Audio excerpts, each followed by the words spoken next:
Welcome to a journey through automotive insanity, where automakers decided to throw practicality out the window and embrace pure imagination.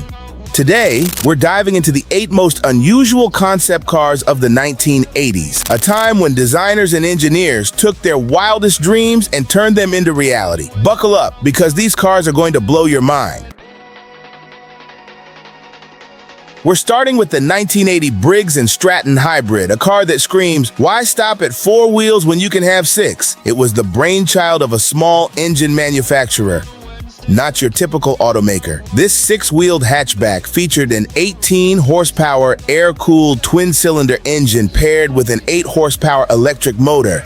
These motors could work independently or in tandem, and it even had regenerative braking to recharge the 10 batteries tucked under the trunk floor. Acceleration? Let's just say it was glacially slow, but the car could eventually reach 60 miles per hour. If you drove it carefully, it rewarded you with an impressive 85 miles per gallon. Today, Briggs & Stratton still owns this quirky piece of history, which even made an appearance on Jay Leno's Garage. Next, we have the 1981 Ford Probe 3, a car that wasn't just ahead of its time. It was practically a crystal ball, at a time when most Ford vehicles looked like boxes on wheels. The Probe 3 introduced a sleek, aerodynamic design that would shape the company's future. It previewed the 1982 Ford Sierra, which later came to the US as the Mercury XR4 Ti. Its influence didn't stop there. It also foreshadowed the 1986 Ford Taurus and even inspired the iconic louvered taillights on the 1988 Ford Mustang GT.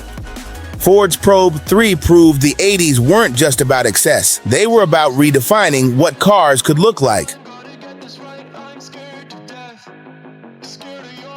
Moving on, let's talk about the 1984 Ford Maya, a concept that could have been Ford's very own mid-engine supercar. Styled by Giorgetto Giugiaro, this 2-seater sports car was supposed to be powered by a 250-horsepower, 3.0-liter V6 engine co-developed with Yamaha. Unfortunately, the concept itself had to settle for a less powerful placeholder engine. Critics said it looked too similar to Giugiaro's Lotus Etna concept, but there's no denying it was a beauty. While the Maya never made it to production, its engine found a second life in the Ford Taurus SHO. Sometimes, good ideas just need a different outlet. Now let's talk about the 1986 Chevrolet Corvette Indy. Sure, mid-engine Corvettes are all the rage now, but back in the 80s, Chevrolet was already dreaming big. The Corvette Indy was an absolute beast, featuring a twin-turbo 2.65-liter V8 engine that cranked out over 600 horsepower.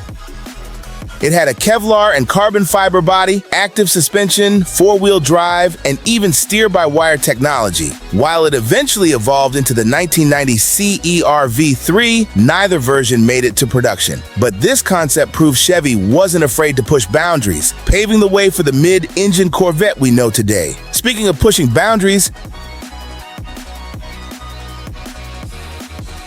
how about a minivan that's actually cool? The 1986 Pontiac Transport was more sci-fi than Soccer Mom.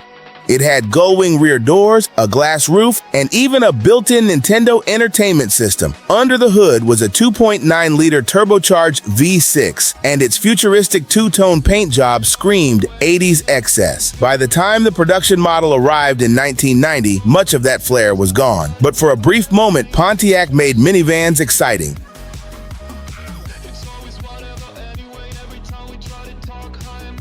Now for something completely unexpected, a Lamborghini sedan. When Chrysler bought Lamborghini in 1987, they created the Portofino. This mid-engine sedan was based on a stretched Jalpa platform and came with 4 scissor doors. It combined Italian luxury with Chrysler's ambition. While it never made it to production, its influence was clear. Elements of the Portofino's design made their way into the Dodge Intrepid and Eagle Vision, proving that even failed concepts can leave a lasting legacy.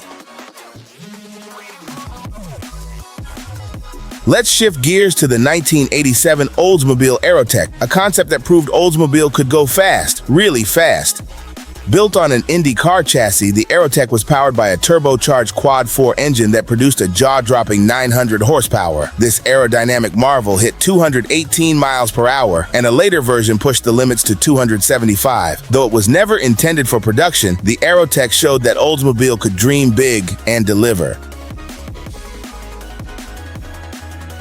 Finally, we've saved the best for last, the 1989 Dodge Viper RT/10. This concept was meant to be a modern-day Shelby Cobra, and it nailed the brief. Under the hood was a monstrous V10 engine, reportedly cobbled together from two V8s. The reaction to the Viper concept at the 1989 Detroit Auto Show was overwhelmingly positive, and Chrysler wasted no time green-lighting it. When the production Viper hit the streets in 1992, it looked almost identical to the concept and became an instant legend.